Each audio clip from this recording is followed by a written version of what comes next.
Transcription number 52. Sir, 2007 has been a year of persistent challenge and of determined response by the government. It has been a year of achievement in the face of great difficulties. Some difficulties were caused by disruptive forces within the country. Some difficulties by disruptive forces inspired from abroad, and some difficulties were caused by the weather. Where in 1966 to 1967, Indira-ji launched a green revolution.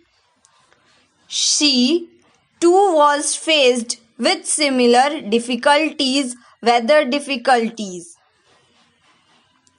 It was her farsightedness that has given our economy the strength and resilience with which it has met the present crisis, with which we have been able to meet the present crisis entirely through our efforts and our endeavor.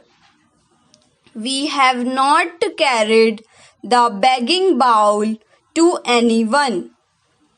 We have not compromised on our freedom of action. At that time, Indira-ji's strategy was opposed by many experts and technicians. It was opposed by certain myopic elements in the opposite benches.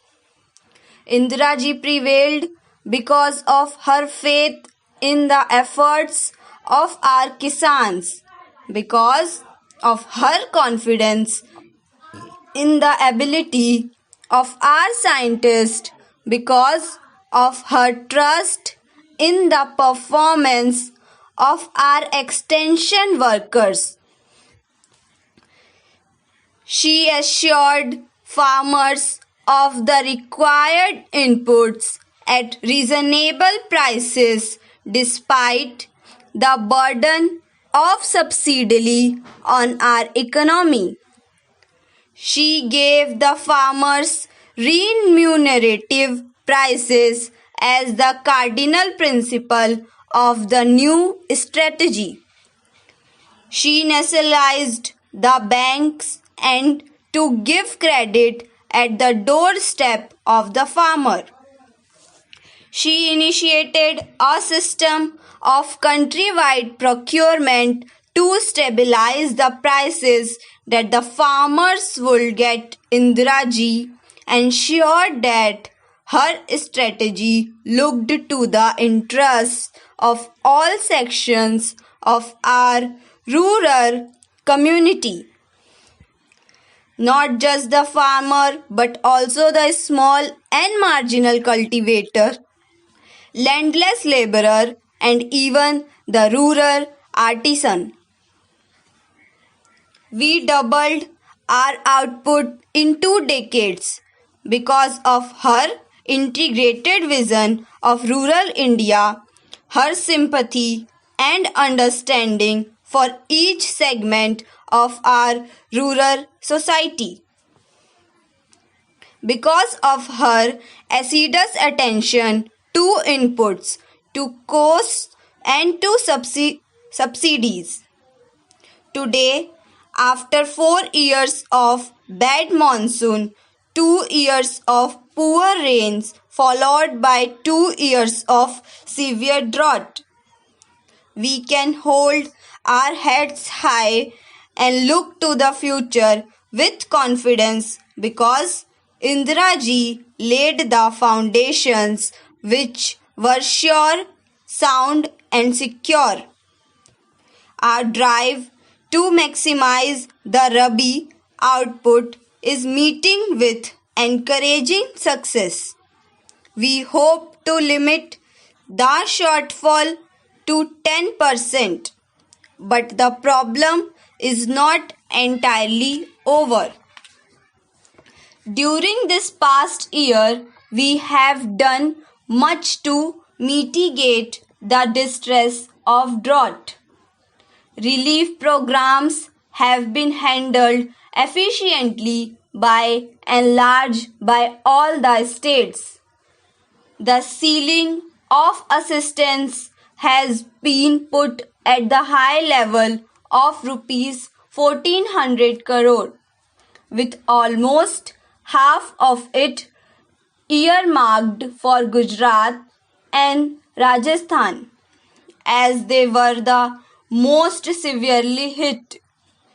Surcharges on taxes have been used so that the burden does not fall on the poor, and only the rich have borne this burden. Using food grain buffer stocks, we have launched programs to generate employment, to build assets, to cushion against future drought. Through worthwhile relief schemes, we have ensured that expenditure on relief became expenditure on development. We have rushed further from areas of surplus to areas of scarcity. Special schemes for drinking water have been implemented, and we have taken up special programs for boosting the demand for the output of the village, artisans and the handloom weavers. This is especially important because these are sections who normally get left out, and they face very severe consequences of the side effects of a drought. The genesis of the Green Revolution was the scientific breakthrough which brought in new hybrid seeds. It was also a complete package of inputs to the irrigated land, leading to self-sufficiency in food grains. We must now ensure that there is no leveling off of our food grains production. The scientific community must be galvanized into providing answers to the next phase of the Green Revolution, of taking it to the new areas, expanding it or to new crops, and making it resilient to the vagaries of the weather. Already, the special rice production program is spreading throughout eastern UP and is exchanging eastern UP into the new granary of India. Dryland farming has been boosted by the technology mission on oil seeds and by the national project for pulses. The primary cause for our not surpassing the 2003 to 2004 record food grains crop has been the weather, and it would therefore be reasonable to hope for a better monsoon this year. Our objectives must remain to regain the momentum of the 10th plan in the 11th plan. We will give a new thrust and a new impetus to agriculture. We have given careful attention to agriculture already.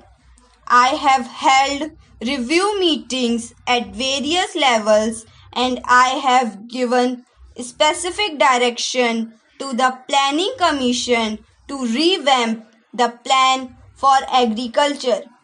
I have instructed them to reorder the priorities to give agriculture the highest importance.